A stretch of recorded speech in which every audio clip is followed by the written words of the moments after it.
Assalamualaikum warahmatullahi wabarakatuh. Video kali ini akan memberikan tata cara untuk melihat pengumuman di web pada penerimaan siswa baru tahun 2021 Kota Makassar. Kali ini kita masuk di web, kita klik pengumuman,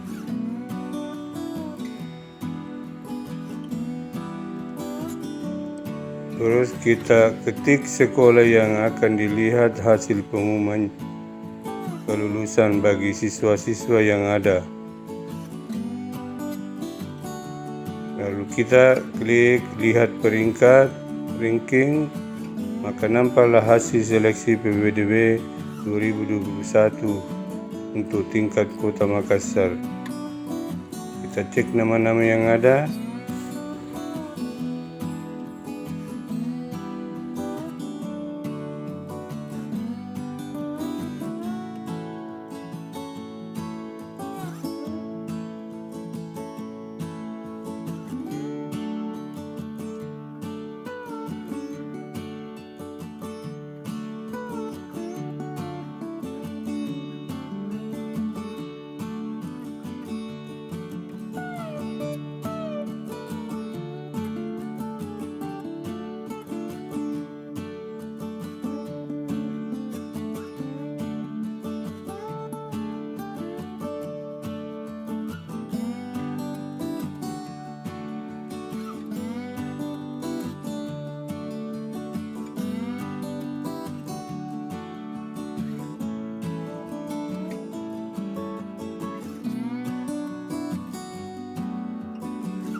Oke, jangan lupa like, subscribe, dan komen.